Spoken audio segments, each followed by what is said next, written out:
Good morning, fellow Toastmasters. Good morning. Good morning. Before I start my presentation, I wanted to share a short story. 38 years ago, I took a trip to the East Coast, to Albany, New York, because I was in the middle of interviewing for medical school. Money was tight in those days, so I made arrangements with my best friend to go together and interview during the same time so we could share the expenses for the hotel and the car rentals. This particular morning, he was going to interview near Albany, New York. He was going to take the taxi, and I took the car to New Hampshire. I had an interview at Dartmouth Medical School. It took me a little over 3 hours to get there. I had my slacks on, my shirt. I just needed to shave and put my tie on. When I got to New Hampshire, I found a gas station. I went into the restroom, and the first surprise is there's no hot water. The second surprise is the temperature was a little over 20 degrees, and the mirror was screwed up. So this is what I look like. I cut myself up, and I was shaking. By the time I got to the interview, after the greeting, the interviewer says, "Ignacio, are you using drugs? Are you withdrawing?" I go, "Absolutely not. I'm from California. I'm freezing."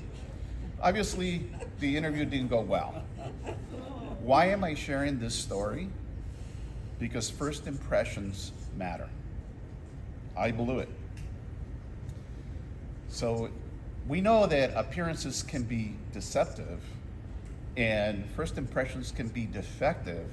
If there was a way to generate a more favorable first impression for you, would you be interested in hearing it? Yes, absolutely. Then my objective is clear.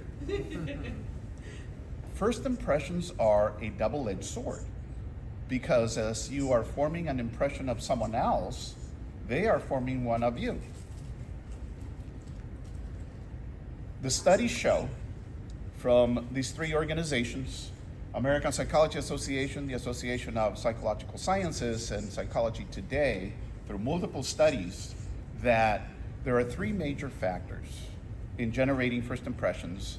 And the most interesting thing is that it takes 1 to 30 seconds for us to form a first impression. 7 seconds is the median.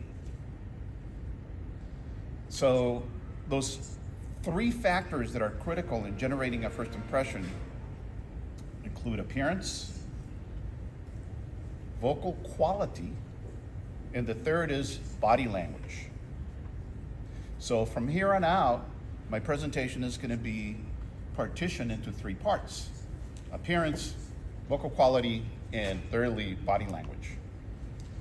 Appearance has the greatest room for error, and yet is the one we use most often to form our first impressions. We'll take a quick test here of your ability to make first impressions. So if you took your 10-year-old daughter to the doctor's office, you came out, and on the way out, your daughter says, "Daddy, can we go get some ice cream at the coffee shop?" And you walk in, and all of a sudden you get this urge to go to the bathroom, and in that coffee shop, there are only two individuals, the guy on the left and the guy on the right. Who would you say, "Would you keep an eye on my daughter for just a minute? I'm gonna walk into the restroom." White coat guy. I think we would make our impressions really quick. And what if I told you it's the same individual? It's just the garb, the attire that makes a huge difference. Second test is for appearance influencing your first impressions. You're looking for a room to rent, and you call three people and you agree to meet them so that the individuals can show you the room, and these three people open the door. Who would you rent a room from? John, Charles in the middle, or Vera? Well, now I'm going to say John. So, good one. Charles and Vera are serial killers.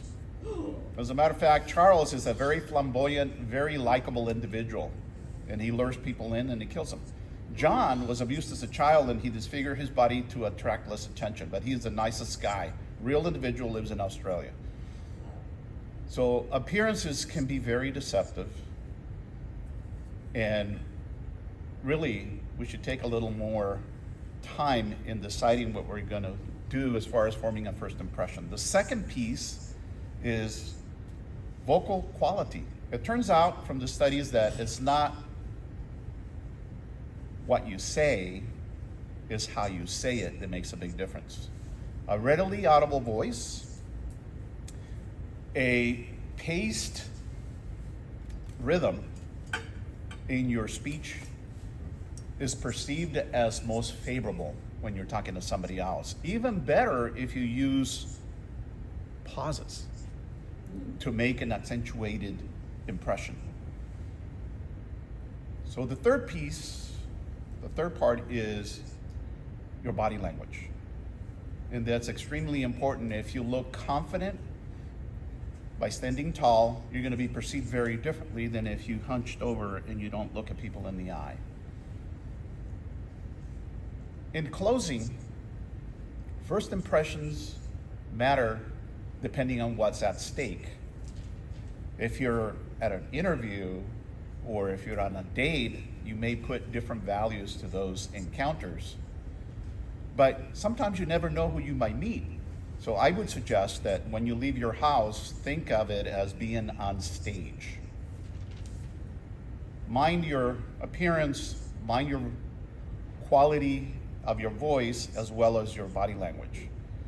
So if you want to have the competitive advantage of generating a best first impression on someone else, keep in mind your appearance, keep in mind your vocal quality. It's not what you say, but how you say it, and keep in mind your body language. The hidden gem in this presentation is that these same three factors, appearance, voice quality, and body language, significantly influence your presence.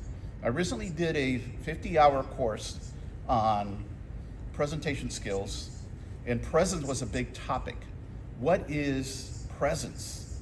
And keynote speakers that get paid $100,000 describe it in 3 words: confidence, authority, and passion. And one of the ways to make other people perceive your presence, aside from appearance, is based on your voice quality and your body language.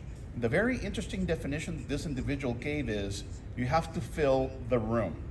If you're talking one-on-one with Ron and I'm screaming at him, it's overbearing. But if I say, good morning, you guys, I have a great presentation on first impressions, versus good morning, I have a great presentation on first impressions, it's going to be perceived very differently. So if you want to accentuate your presence, keep in mind the same 3 elements or factors. I challenge you not to reflexively judge other people, to really take the time to evaluate them, not just on a first impression. I hope this day finds you better than yesterday. Madam Toastmaster. Thank you.